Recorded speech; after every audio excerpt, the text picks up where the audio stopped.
Une autostoppeuse qui se fait violer n'a que ce qu'elle mérite. C'est la conclusion que l'on tire d'une récente décision de la Cour d'appel de Colmar qui réduisit de moitié la peine de prison d'un automobiliste violeur. Un autre avis, celui du président Ullmann de la Cour d'assises de Paris. Mais je pense que dans l'appréciation de la peine qu'il convient d'appliquer à l'auteur d'un viol au préjudice d'une autostoppeuse, il faut tenir compte du fait que cette victime a pris un risque en montant dans une voiture avec un garçon qu'elle ne connaissait pas.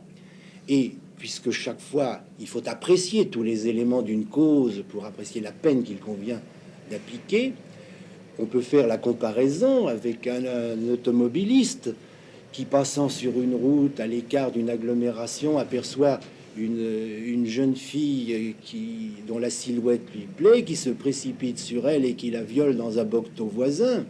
Il est certain que la peine qu'il convient d'appliquer doit être plus forte pour celui qui n'a pas été provoqué. Il est certain que l'attitude de la victime doit entrer également en ligne de compte. Vous parlez de provocation.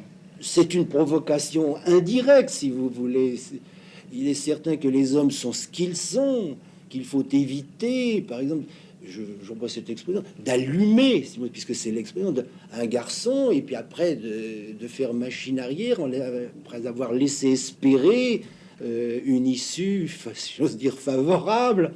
Alors, on peut penser que le garçon mis dans un état d'exaspération, ce qui n'excuse rien, mais qui peut entrer en ligne de compte dans l'appréciation de la peine qu'il convient d'appliquer. Moi, ce qui m'a frappé, c'est combien les choses avancent lentement.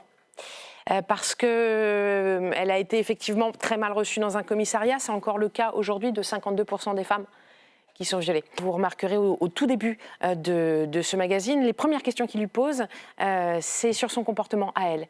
Et c'est aujourd'hui encore ce qu'on fait.